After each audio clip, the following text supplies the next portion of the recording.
Tonight, I'll tell you a story that begins with silence and one single light flickering in the middle of the forest. Deep in northern Montana, a young couple, Emma and Jack, have just arrived at an abandoned wooden cabin. They left behind the noise of the city, chasing a dream of peace, nature, and a simple life. But on their very first night, something else found them first. The snow was falling thick, blanketing the forest in silver. The cabin creaked with every gust of wind. From the dark pines beyond the clearing, a long, haunting howl rose into the frozen air. Emma froze her hands, still gripping the lantern. Jack turned off the generator, listening. The second howl came closer, deep, mournful, and unmistakably wild. Wolves. Their new home stood right in the middle of wolf country. "Maybe it's just passing by," Jack whispered. But then through the frosted window, a pair of amber eyes flashed in the dark. The shape of a gray wolf stood just beyond the porch, its breath misting in the cold air. It didn't attack. It didn't growl. It just stared long enough to make their hearts race, then turned and vanished into the woods. For hours afterward, Emma couldn't sleep. "Why would it come so close?" she whispered. Jack shrugged, but unease hung heavy between them. The next morning, they found paw prints circling the cabin, pressed deep into the snow. But something about them was strange. Smaller prints trailed beside the large ones, as if a pup had been walking beside its mother. That's when Emma noticed the floorboards near the hearth, one of them slightly lifted, as if something beneath had been scratching. She leaned closer, listening. A faint sound, almost like a whimper. She and Jack exchanged a glance that said everything. The wolf hadn't come for them. It had come for what was hidden underneath their home. What they found next changed everything they thought they knew about fear, love, and the wild. And when the truth revealed itself, it left even the forest silent. What was that wolf trying to tell them? When Emma first saw the cabin online, it looked like a miracle. A small wooden home tucked between pine trees, overlooking a frozen lake in northern Montana. Off-grid potential, the listing said. Needs repair. Jack had smiled at her excitement. "You sure you're ready to trade coffee shops for snowstorms?" "That's the point," she answered. "To feel something real again." For years they had both been chasing other people's dreams. Deadlines, rent, noise. They wanted peace, connection, and a new start. The cabin, though battered by time, promised all of that. The journey north took 10 hours. The road narrowed into a single lane through the woods, snow crunching under their tires. By the time they reached the clearing, the sky had turned violet. The mountains towered above, silent and watchful. Inside the cabin smelled of cedar and dust. The windows were covered with frost, the fireplace cracked with age. Yet to Emma, it felt alive, a heart waiting to beat again. They spent the first day cleaning. Jack fixed a leaking pipe, while Emma hung old lanterns, turning the cold interior into a small haven of light.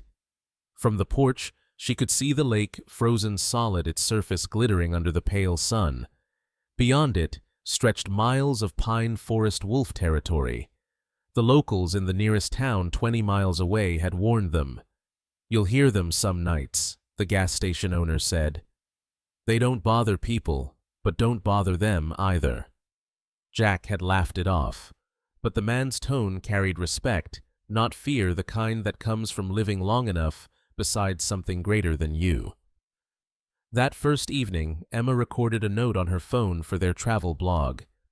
"We're here," she said softly. "It's colder than expected, but it's beautiful. If you're watching this, remember to look up sometimes. There's a whole world that doesn't need Wi-Fi to feel alive." Jack chuckled behind her, adjusting the old generator.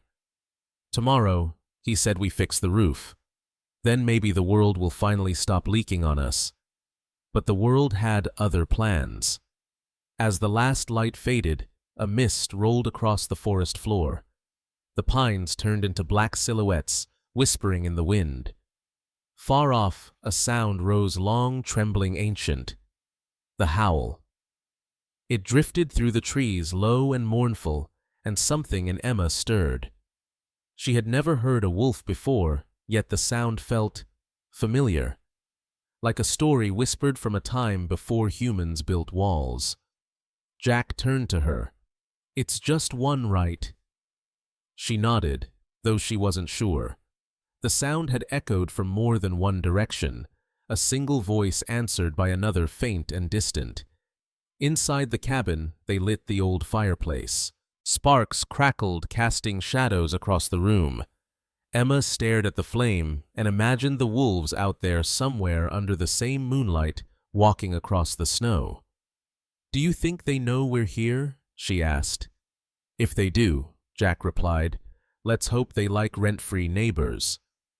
Outside, unseen eyes watched the glow through the trees. The following morning, the world seemed peaceful again. Frost crystals glittered like diamonds. A red-tailed hawk circled overhead. Jack took measurements for a new deck, while Emma explored the edge of the forest with her camera. She found tracks, large paw prints in the snow. She crouched, tracing them with her glove. They were fresh. The outline was clean, the claws sharp. But beside them were smaller prints barely half the size. "A pup," she whispered. That realization sent a ripple through her. The wolf from last night wasn't hunting, it was protecting.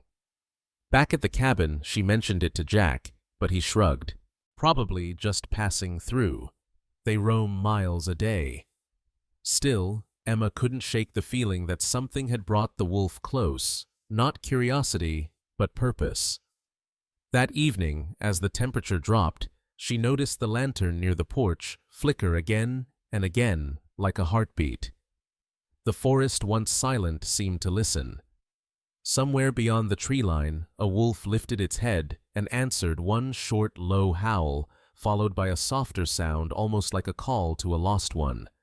And beneath their cabin floor, something faint moved. But Emma and Jack didn't know it yet. For now, they were just two dreamers, chasing a peaceful life in the wild, unaware that the wild was about to answer them in the most unexpected way. The storm came suddenly that night, a blizzard rolling in from the mountains. Wind hammered the cabin walls, snow hissed through the cracks, and the forest disappeared behind a white curtain. Jack was fixing a loose board near the fireplace when he froze. "Did you hear that?" Emma paused, listening. For a moment there was only the wind, then a soft sound, muffled, weak, like something alive. "It's coming from under the floor," Jack said. They knelt beside the old boards. One plank, warped by age, had lifted slightly. The sound came again, a faint whimper trembling in rhythm with the storm. Jack fetched a flashlight. "Probably a raccoon," he muttered, prying up the board carefully. But the beam revealed something else. A small shape huddled against the cold earth fur, matted with ice ribs, thin and shivering. It was a wolf pup. Emma gasped. The tiny creature barely moved, its breath shallow. Mud clung to its paws, and a scrap of frozen moss stuck to its fur. It was no more than a few weeks old. "Oh my God, Jack!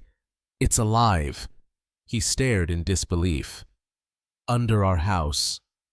The pup whimpered again, eyes barely open. Emma reached out instinctively, but Jack grabbed her wrist. "Wait, Emma, it's a wolf. We can't just... It's dying." Her voice broke through the wind. "We can't leave it." She pulled off her scarf and wrapped the trembling body. The pup's warmth was fading fast. Jack hesitated, torn between law and humanity. He looked around the cabin, their dream home now echoing with the cries of a wild creature. "Fine," he said softly. "Just for the night."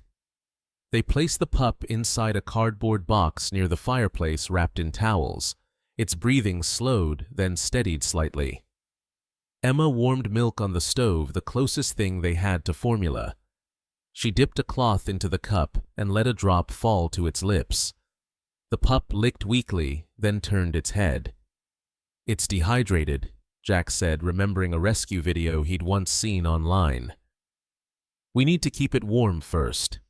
Outside, the storm raged harder. The cabin lights flickered, and the sound of howling rose again, long drawn out, carried through the snow. The same tone as before, the same direction. Emma looked at Jack, realization dawning. It's the mother. She's looking for it. They ran to the window. Through the storm, a silhouette stood near the tree line, massive gray, still as a statue. The wolf's eyes glowed faintly in the beam of their lantern.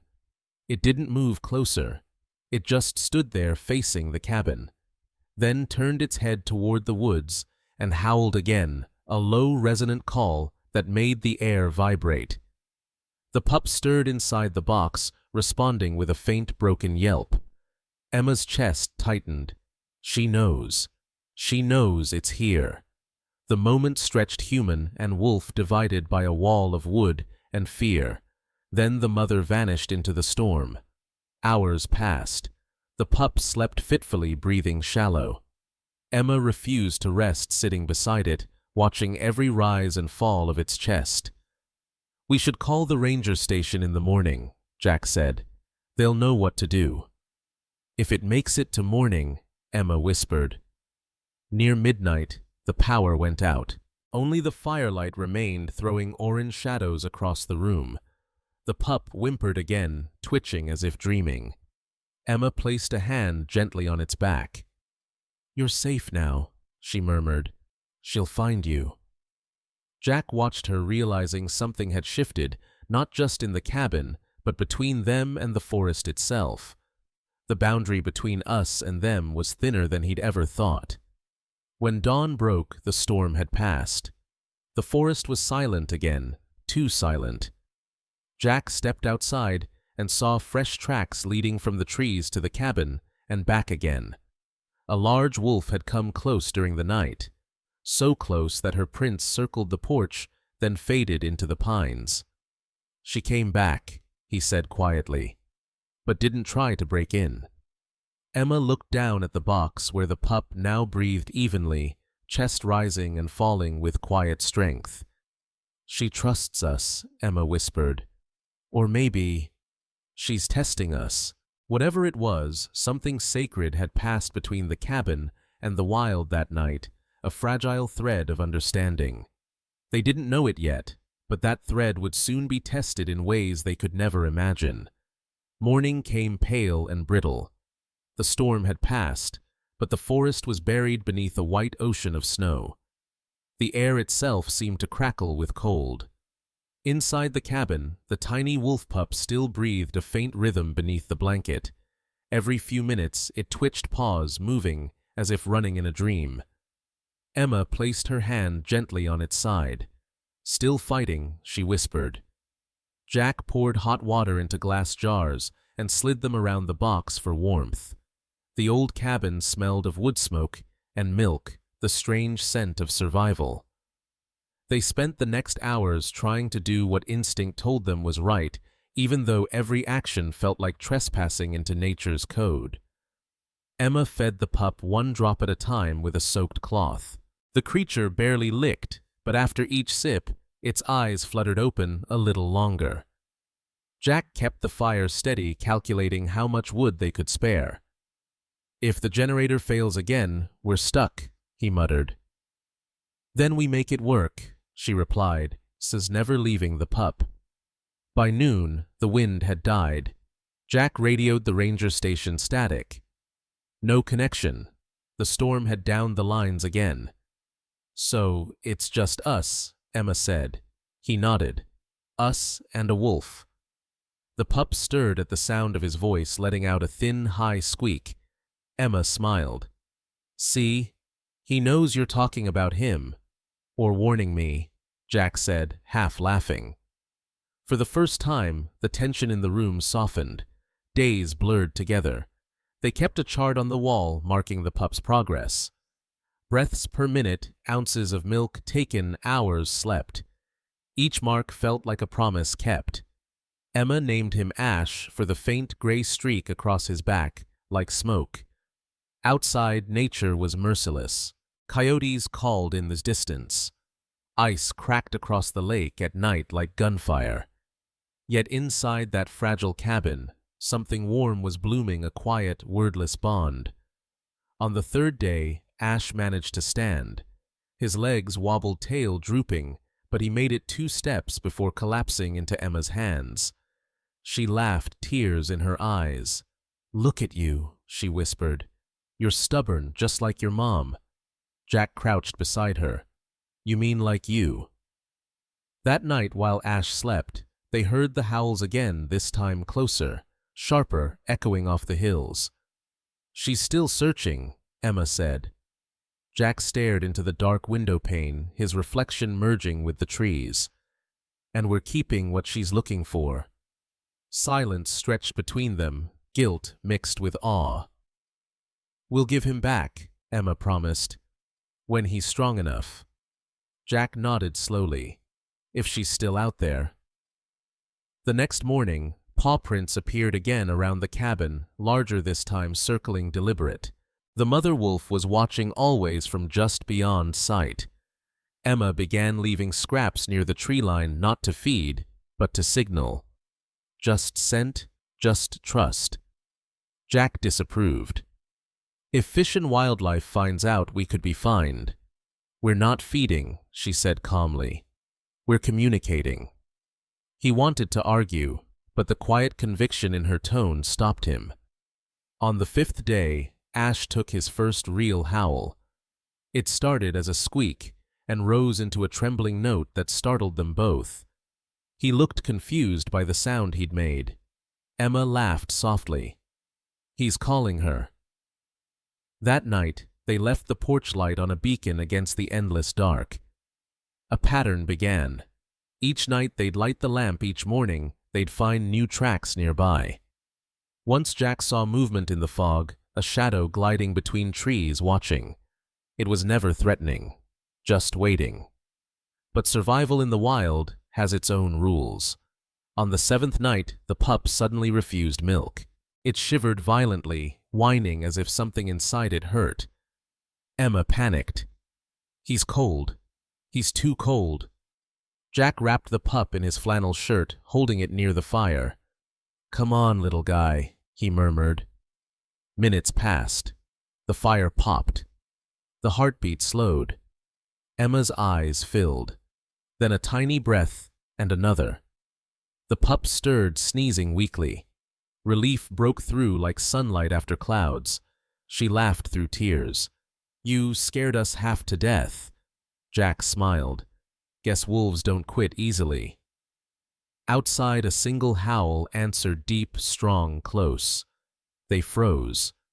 It wasn't random this time. It came directly from the forest behind the cabin. Emma stepped to the door lantern, trembling in her hand. The beam caught the snowflakes, turning them into falling stars. Beyond the tree line, 2 golden eyes glowed, calm, unblinking. "She's there," Emma whispered. The wolf didn't move closer, but the silence between them pulsed like a heartbeat shared across distance. Jack lowered his voice. "Maybe she's been watching every night." Emma nodded slowly. "Then she knows he's alive." That realization brought peace and a deeper weight. They were no longer rescuers. They were temporary guardians in a story older than themselves. As dawn broke, Jack found his breath forming small clouds in the cold air. He looked at the pup curled beside the dying fire and said quietly, "He belongs out there. We're just the bridge." Emma looked through the window, where the forest glowed gold beneath the first light. "Then, let's make sure the bridge holds." On the 8th night, the wind changed. It started as a whisper through the trees and became a scream rolling down the mountains. A new blizzard was coming, fiercer than the last, the kind that swallows sound, light, and reason. Jack had seen the warning on his phone before the signal vanished. Whiteout conditions expected. Stay indoors. They barricaded the cabin as best they could. Emma stacked firewood. Jack checked the roof beams. Outside, the forest disappeared behind a wall of snow. Ash, the pup, whimpered at the sudden pressure change. He paced in small circles, nose twitching toward the door. "He feels her," Emma said. "The mother." She nodded. Animals sense storms and each other. By midnight, the generator failed. The only light came from their lantern and the steady pulse of the fireplace. The temperature dropped fast. The wind clawed at the walls, shaking the old nails loose. "If the roof gives, we'll lose the heat," Jack said, voice tight. A loud crack split the air. Part of the outer beam snapped. Snow sprayed through a new gap near the window. Emma gasped. "We need to reinforce it." Jack grabbed a plank, hammering, while the wind howled like an endless chorus of ghosts. Through the noise, another sound rose deeper, resonant, deliberate. A howl. Emma froze mid-step. It wasn't distant anymore. It was close, right outside. The pup answered with the tiny cry pressing against the door. Jack turned off the lantern. The room fell into near darkness. Only the flicker of the fire remained. "She's here," he whispered. Emma opened the curtain just a sliver. Outside, the world was a blur of white. Yet in the chaos, a shape moved large, gray, steady. The wolf mother. She stood against the wind snow, coating her fur like armor. Their eyes met through the glass, wild and human, both filled with the same urgency. Then the unthinkable happened. A deafening crash. A tree split by ice collapsed across the roof, smashing the corner beam. Snow and wood poured inside. The fire sputtered, scattering embers. Ash yelped in terror. "Get him!" Jack shouted.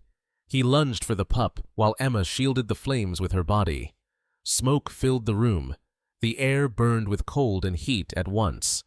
The fire's dying. Emma coughed. Jack looked up at the hole in the ceiling. Above it, through the blizzard, a single light flickered, their porch lamp, somehow still burning, swinging violently in the storm. "If it goes out, she'll lose us in the snow," Emma shouted. "Or find us." They worked fast. Jack secured a tarp. Emma fed what remained of the wood into the hearth. Outside, the mother wolf's howl cut through the wind again, closer, desperate, but not threatening. The pup whimpered, answering weakly. Emma turned to Jack. "We have to let her see him. Are you crazy? She could trust me." Before he could stop her, she opened the cabin door. The storm hit like a wall of knives. She stepped onto the porch, clutching the pup inside her coat. "Emma." Jack yelled, but the wind swallowed his voice. The light above her swayed wildly, casting broken halos through the snow. Out beyond, the wolf stood motionless, a gray phantom against the white. Emma knelt, shielding Ash from the wind. She lifted the lantern high. "He's alive," she cried, though the storm might never carry her words. The wolf didn't move. Then slowly, she lowered her head and howled, not a warning, not rage, but a call low and trembling like a heartbeat echoed through centuries. The pup squirmed, crying out in reply. Jack appeared at the doorway, eyes wide. "Emma, come back inside. She needs to know." The mother stepped forward, 1, 2 cautious strides. Her breath steamed in the air. Snow clung to her whiskers. Their eyes met again, human fear against wild trust. For one suspended moment, everything stilled, the wind, the snow, the world. Then the wolf turned, vanishing into the storm. Emma closed the door, heart pounding. She saw him. "That's enough." Jack pulled her into an embrace, both shaking. "You're insane," he whispered, "but you might have just saved us all." The night dragged on.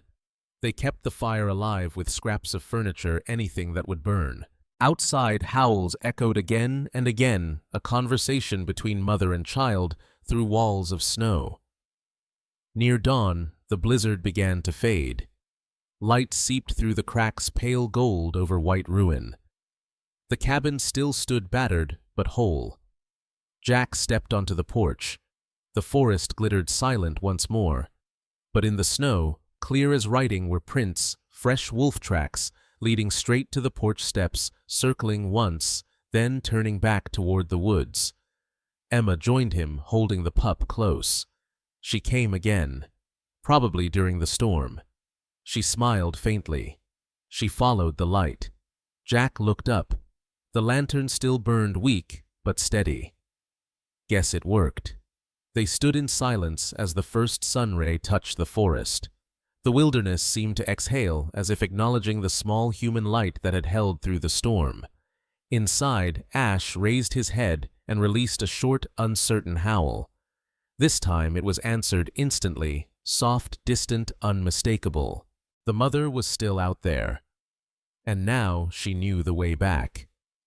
2 days after the storm, the forest was still quiet, too quiet. No wind, no birds, only the soft groan of melting ice sliding from the cabin roof.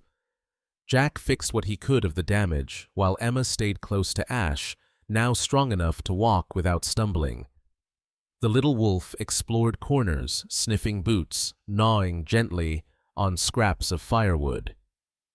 "He's getting better," Emma said, smiling. "Yeah," Jack replied, hammering a nail. "And that's the problem." The crunch of tires on snow broke the stillness. A white pickup truck pulled into the clearing, marked with the green seal of Montana Fish, Wildlife and Parks. "Oh no," Emma whispered. 2 officers stepped out, one older wearing a thick parka, the other young, clipboard in hand. The older man tipped his hat. "Morning, folks. We got a report of wolf activity around this area. Mind if we ask a few questions?" Jack swallowed. Of course. The ranger's gaze scanned the porch, the broken beam, the tracks frozen in the snow. "Looks like you had visitors." "Just a storm," Jack said quickly. The ranger knelt near the prints. "Not just the storm. That's a female gray wolf, all right, and she's been here more than once." His partner scribbled notes. "We've had issues lately, ranchers losing calves. They're nervous." Emma tightened her arms around Ash, who whimpered softly inside her coat. The ranger's eyes flicked toward her. "Ma'am, what are you holding?" Silence. Then a faint yelp gave her away. The younger officer stepped forward. "Is that a wolf pup?" Jack exhaled, defeated. He was under the floorboards. "We found him during the blizzard. We kept him warm just until we could call someone." The older ranger's face softened, but remained firm. "I understand your intentions, but by law you can't harbor a wild wolf, even a pup. They're protected under federal and state statutes. We'll have to take him." Emma's eyes filled. "Please. He wouldn't have survived without us. The mother's still out there. She comes every night." The man hesitated. Sure, we've heard her. We've seen the prints. She's looking for him." The younger officer shook his head. "If we take the pup, we can reunite them under controlled conditions." Jack clenched his jaw. "Controlled." "At a wildlife facility," the ranger explained. "We monitor releases, make sure it's safe for both wolves and people." Emma looked down at the pup's trusting eyes. "He doesn't know facilities. He knows her." A heavy silence hung in the cold air. The older ranger sighed. "I'll tell you what. You keep him one more night. Tomorrow morning we'll return with proper transport and a vet. No more." Emma nodded reluctantly. One more night. As the truck left, Jack muttered, "If they take him, he'll never see her again." Emma stared at the trees. "Then maybe we don't wait for tomorrow."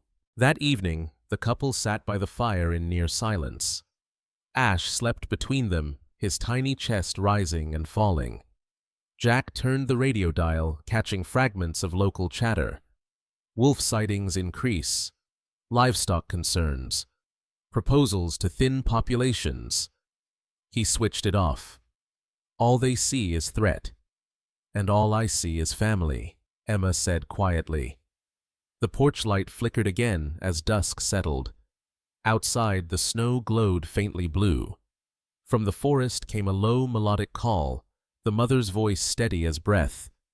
Ash woke instantly, ears twitching. He answered with a small howl, then another stronger. Emma smiled sadly. "She's calling him home." Jack rubbed his temples. "If we do this, we break the law." "If we don't," she whispered, "we break something inside ourselves." The decision didn't come easily. They packed what little they could: lanterns, blankets, rope. Emma wrapped Ash securely in her coat. "We'll take him to the clearing near the ridge," she said. "That's where her tracks always start." Jack looked at her, fear and admiration tangled in his eyes. "You really think she'll come?" "I think she never stopped."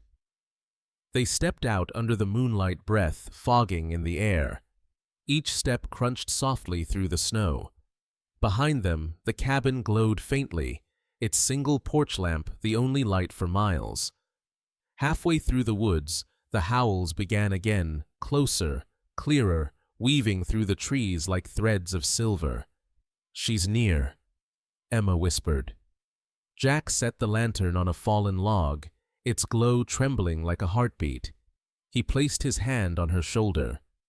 "If she shows up, don't move fast." "No fear, no fear," she repeated. The forest waited. Then a shape appeared between the trees, massive, graceful eyes catching the lantern's glow. The mother. She stood still, snow glistening on her fur. Every instinct screamed danger, yet what they felt was reverence. Ash squirmed, whimpering softly. Emma knelt and opened her coat just enough for the mother to see. A low rumble filled the clearing. Not anger, but tension. The wolf stepped forward, slow, deliberate, tail low. Jack's pulse thundered in his ears. "Easy," he whispered. The pup wriggled free, stumbling toward the snow. For a heartbeat, everything stopped. Then the mother moved, closing the distance with effortless grace. She sniffed the air, touched her nose to the pup's fur, and emitted a deep, trembling exhale. Recognition. Emma felt tears freeze on her cheeks. Jack's throat tightened. Without another sound, the wolf nudged her pup gently, turning toward the forest. Ash followed his small prints, fading into hers. And then, just like that, they were gone. Dawn came pale and cold, washing the forest in gold and silver. The air carried a stillness that felt sacred, as if the world itself was holding its breath. Emma and Jack stood outside the cabin, staring at the fresh tracks that led away into the woods. The snow around them glittered like glass, each print a story pressed into the earth. "She took him," Jack murmured. Emma nodded, voice trembling. "She took him home." For a long time they didn't move. Only the faint smoke from the chimney rose between them and the forest twisting into the morning light. Then Emma noticed something. The prints didn't simply vanish. They circled the cabin once before heading north. "She came back," Emma whispered. "She walked around us, like she was saying goodbye." Jack exhaled slowly, the sound clouding the air, or saying thank you. Inside the cabin looked emptier than before. The box where Ash had slept was just an imprint in the blankets, the faint scent of pine and fir lingering in the air. Emma traced her fingers along the floorboards where they'd first found him. "It feels so quiet now." Jack set down the tools he'd been holding. "Maybe that's what peace sounds like." They sat by the fire, the same one that had saved a life only days earlier. Its crackle seemed softer now, like a heartbeat fading into memory. "Do you think she'll make it?" Emma asked. "She's a mother," Jack said. "They always find a way." A silence stretched between them, not empty, but full of everything they couldn't say. Later that day, the rangers returned. The older man stepped out of the truck, scanning the clearing. "Looks like she came back," he said quietly, spotting the tracks. "She did," Jack replied, and she took her pup. The ranger smiled faintly. Then, maybe this story wrote its own ending. He didn't issue a fine. He didn't ask for details. He only nodded once as if acknowledging something beyond rules, the unspoken pact between those who protect life and those who live it. When they left, Emma stood on the porch watching the snow drift down. Her heart ached, but beneath it was pride, a quiet certainty that what they'd done was right. She looked at the lantern hanging above the door, the one that had never gone out even in the storm. "We'll leave it on," she said. "Every night." Jack smiled. "Just in case she ever passes by again." As night fell, they lit the lamp once more. Its glow spilled gently onto the snow, marking the spot where two worlds had met. Somewhere far off, a single howl rose steady, confident, no longer desperate. The sound drifted through the trees, carrying both farewell and gratitude. Emma closed her eyes. "That's her," she whispered. "Or him," Jack said, smiling softly. "Maybe he's learned how to sing back." The light flickered in rhythm with the wind as if answering. Weeks passed. The forest thawed into spring. Birds returned. The lake shimmered blue again. Tourists sometimes stopped by the cabin, asking about the wolf story. The locals whispered about the one where a light in the woods had guided a mother home. Emma would smile and say only, "It's not just a story, it's a reminder." On the first warm evening of May, she and Jack sat on the porch. A breeze carried the scent of pine and earth. From far across the valley, faint howls echoed, not haunting, but harmonious. Jack tilted his head. "You hear that?" Emma nodded. "I think they remember." He wrapped an arm around her shoulder. "Then, let's keep the light burning for them, for us, for everything wild that still believes in home." The camera pulls back a single golden light glowing against the vast dark of the forest. The wild is silent again, but no longer lonely. Spring in Montana arrives quietly. Snow melts not in floods, but in whispers, drops of water sliding from pine needles, the lake sighing free from its frozen skin. Weeks passed since the night of the light. The cabin no longer felt like a stranger's shelter. It had become part of the landscape, a scar that healed, then blended into the forest. Emma spent mornings planting wildflowers near the porch.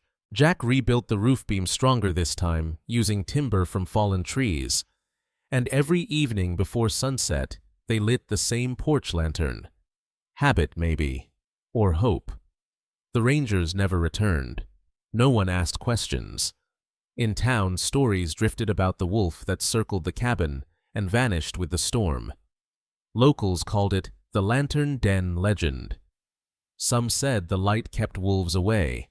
Others swore it drew them closer. Emma just smiled when she heard it. Legends start with truth, she would say. One afternoon, while clearing brush near the ridge, she found something half buried under thawed snow. A single gray tuft of fur caught on a branch. It shimmered silver in the sunlight. She held it carefully, smiling. "She was here," she whispered, "watching." Jack joined her, wiping sweat from his brow. "Think she'll come back?" "Not for us," Emma said, "but maybe to show him where he belongs." As spring deepened, the world returned to life. Deer grazed at the edge of the clearing. Geese swept over the lake in perfect formation. Even the air smelled different, alive, unbroken. Emma began writing about the experience not for fame or views, but for memory. Her blog post titled "The Light That Led Her Home" spread quietly online, reaching wildlife volunteers and sanctuary workers across the country. Messages poured in, people who had once feared wolves now seeing them differently. A park ranger from Wyoming wrote, "Maybe compassion is the missing tool in conservation." Jack laughed when he read it. Guess your little light reached further than Montana. They decided to turn the cabin into something new, not a homestay, but a learning retreat for people who wanted to reconnect with nature responsibly. They called it the Lantern Cabin Project. Visitors came in small groups, students, photographers, even retired farmers to hear the story. At night, when the forest fell silent, Emma would tell them, "The wild isn't cruel or kind.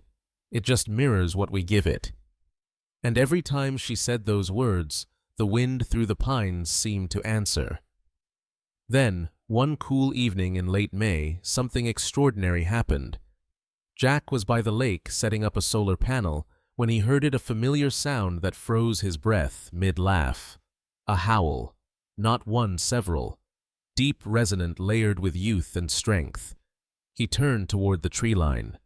Through the shifting light, shapes moved gray, sleek, powerful. A pack. Emma ran out from the cabin, eyes wide. "Do you see them?" Jack nodded slowly. "Yeah. And I think I know one of them." At the front of the group stood a large female wolf, fur dusted with silver. Beside her trotted a younger one, leaner, quicker, his coat streaked with faint smoke-gray markings along the back. The same pattern that once earned a name, Ash. The wolves paused at the edge of the clearing. The mother raised her head and released a single steady howl. The younger wolf echoed her perfectly, his voice strong, sure. The air vibrated. Emma felt tears sting her eyes. "They came back," she whispered.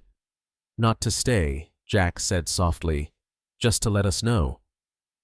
The wolves lingered a few moments longer. Then, as the sun slipped behind the ridge, they turned and disappeared into the trees, two shadows fading into the endless green. Emma stood there long after they were gone. "You think they remember us?" Jack smiled. "No doubt, but they don't need us anymore." That night, the couple sat by the fire, the porch light glowing faintly in the distance. The forest hummed with the soft rhythm of crickets and wind. Emma looked toward the lake. "Funny," she said. "When we came here, I thought this place would change, but it's us who did." Jack nodded. "Maybe that's what the wild does. It tames the noise inside you." She smiled.